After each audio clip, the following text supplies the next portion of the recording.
Today we discuss about resonance. आज के lecture में हम रेजोनेंस के बारे में डिस्कशन करेंगे। ये सीरीज LCR AC सर्किट में ये रेजोनेंस की इंटरेस्टिंग फिनोमेना देखने को हमें मिलती है।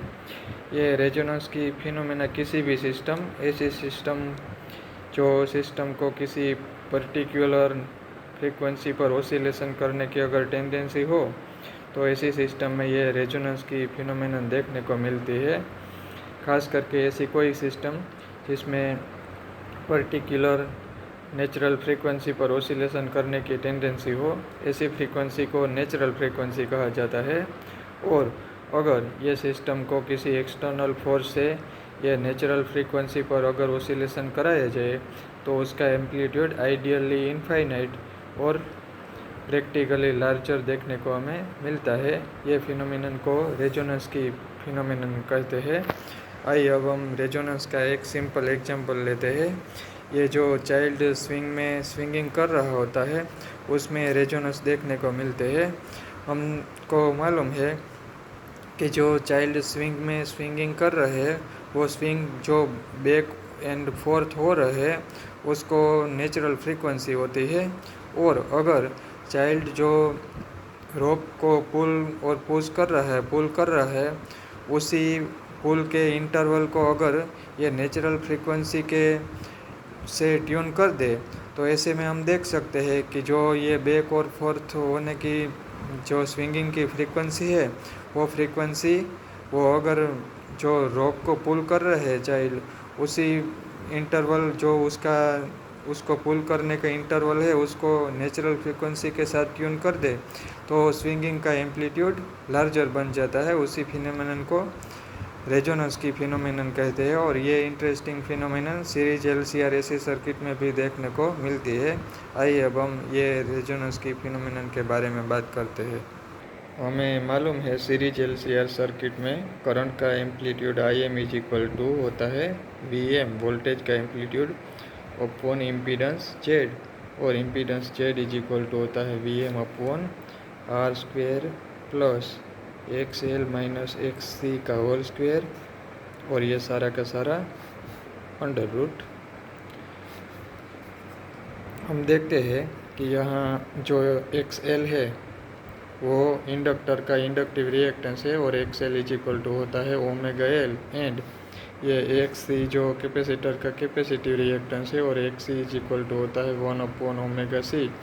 यहाँ ओमेगा ये सिस्टम की एंगुलर फ्रीक्वेंसी है और IM करंट का एम्पलीट्यूड और VM वोल्टेज का एम्पलीट्यूड है। और अगर ये फ्रीक्वेंसी जो एंगुलर फ्रीक्वेंसी ओमेगा है इसको अगर वेरी करके ऐसे सेट किया जाए ताकि XL is equal to XC हो जाए तो ऐसे केस में ये XL is equal to XC होगा तो XL माइनस XC 0 होगा। यानी कि हम इम्पीडेंस की बात करें ऐसे केस में अगर XL is equal to XC हो तो ऐसे केस में impedance Z is equal to होगा अंडर रूट R स्क्वेयर। ये XL माइनस XC 0 होगा यानी कि 0 का स्क्वेयर 0, यानी कि finally impedance is equal to होगा R। यानी कि अगर XL is equal to XC हो तो ऐसे केस में इम्पीडेंस Z मिनिमम बनेगा यानी कि Z मिनिमम होगा। और ऐसे केस में हम देख सकते हैं कि अगर ये डिनोमिनेटर मिनिमम होगा तो IM मैक्सिमम होगा, यानी कि ऐसे केस में ये करंट का एम्पलीट्यूड मैक्सिमम होगा। IM maximum is equal to VM upon Z minimum.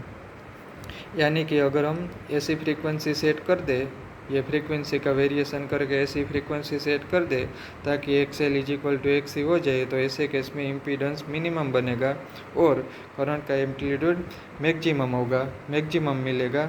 और ये फिनोमेनन को रेजोनेंस की फिनोमेनन कहते हैं। और ऐसे केस में जो फ्रीक्वेंसी होती है उस फ्रीक्वेंसी को नेचुरल फ्रीक्वेंसी या तो रेजोनेंट फ्रीक्वेंसी, नेचुरल फ्रीक्वेंसी के इक्वल हम एक्सटर्नल फ्रीक्वेंसी को बना देते हैं।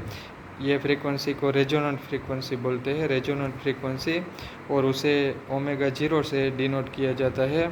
और ओमेगा 0 ऑप्शन करने के लिए हमें ये XL is equal to XC का यूज करते हैं। XL is equal to XC हम जानते हैं XL इंडक्टर का इंडक्टिव रिएक्टेंस यानी कि ओमेगा L यहाँ omega 0L is equal to capacitor का कैपेसिटिव रिएक्टेंस यानी कि 1/ओमेगा 0C।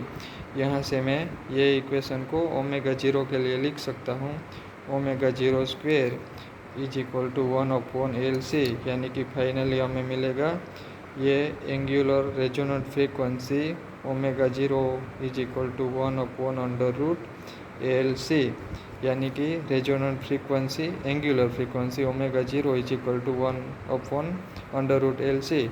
या तो हम फ्रीक्वेंसी की बात करें F0, तो हम जानते हैं कि omega is equal to 2πf, इसलिए ये फाइनली होगा under root omega 0 is equal to 2πf, यानी कि ये LC तो ऐसे ही रहेगा और 2π यहाँ आ जाएगा। ये रेजोनेंट फ्रीक्वेंसी है, जो अगर ये सिस्टम ये फ्रीक्वेंसी पर अगर ड्राइवन हो तो ऐसे केस में करंट का एम्पलीट्यूड मैक्सिमम हो जाता है। आइए अब हम ये रेजोनेंस की फिनोमेनन को और अच्छी तरह ये फिगर से समझने की कोशिश करते हैं। मान लो कि इंडक्टर की वैल्यू हमने चूज़ की है L is equal to 1.0 millihenry और कैपेसिटेंस की वैल्यू हमने चूज़ की है 1.0 नैनोफैराड। तो ऐसे केस में जो रेजोनेंट फ्रीक्वेंसी ओमेगा 0 आएगी, omega 0 is equal to 1/√LC, और हम जानते हैं 1/√, ये L है 1 मिली हेनरी यानी कि 1 × 10⁻³ हेनरी, और कैपेसिटेंस है 1 नैनोफैराड यानी कि 10⁻19 फैराड, यानी कि फाइनली ये आएगा 1/10⁻12 अंडर रूट, यानी कि पावर आधा हो जाएगा 10⁻6 और ये ऊपर आ जाएगा।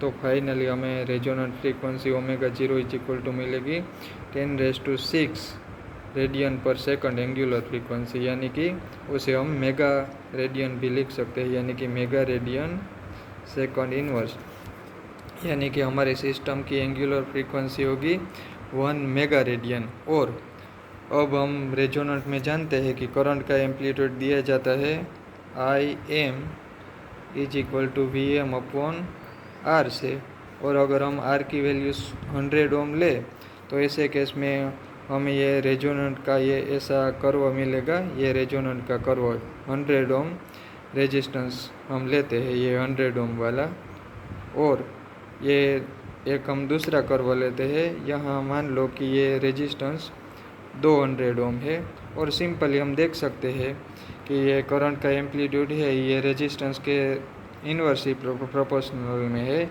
यानी कि रेजिस्टेंस 100 ओम की जगह डबल कर देंगे तो ऐसे में ये करंट का एम्पलीट्यूड आधा हो जाएगा। ये रेजोनेंट सर्किट की मैनी वेराइटी ऑफ एप्लीकेशन है। हम एक एग्जांपल के बारे में बात करें तो हमारा रेडियो या टीवी सेट की सर्किट रेजोनेंट फ्रीक्वेंसी रेजोनेंट की फिनोमेना पर काम करता है।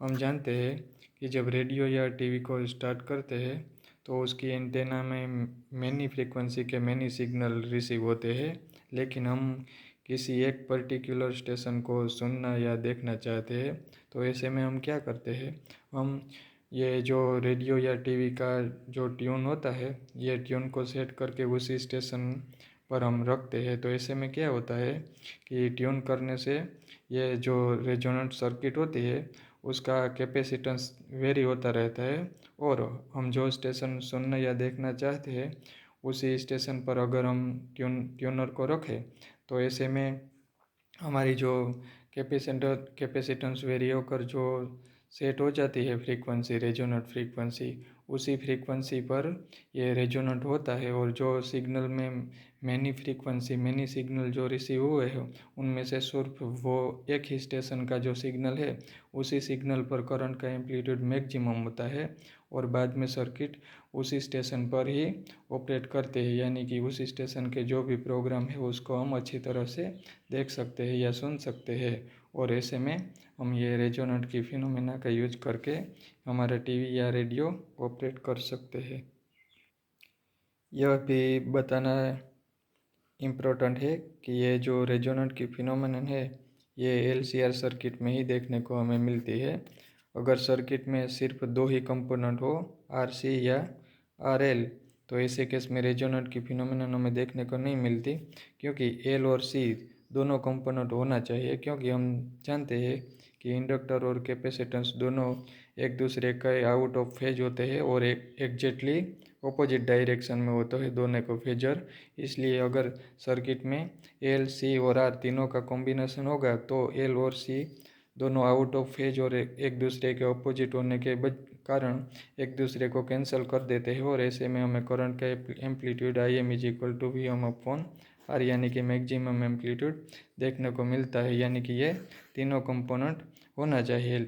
लेकिन आर और एल या तो आर और सी सिर्फ दो ही कंपोनेंट होगा तो ऐसे में हमें रेजोनेंट देखने को नहीं मिलता, और एल और सी होगा तो ऐसे में भी हमें ये रेजोनेंट नहीं देखने को मिलता। लेकिन एल और सी ये कंपोनेंट होगा तो ऐसे में जो हमारा चार्ज है ये इंडक्टर और कैपेसिटर के बीच में ओसिलेशन करता है और इलेक्ट्रोमैग्नेटिक वेव जनरेट होते हैं, उसे एलसी ओसिलेशन कहते हैं। और ये सर्किट के बारे में हम आगे डिस्कस करेंगे।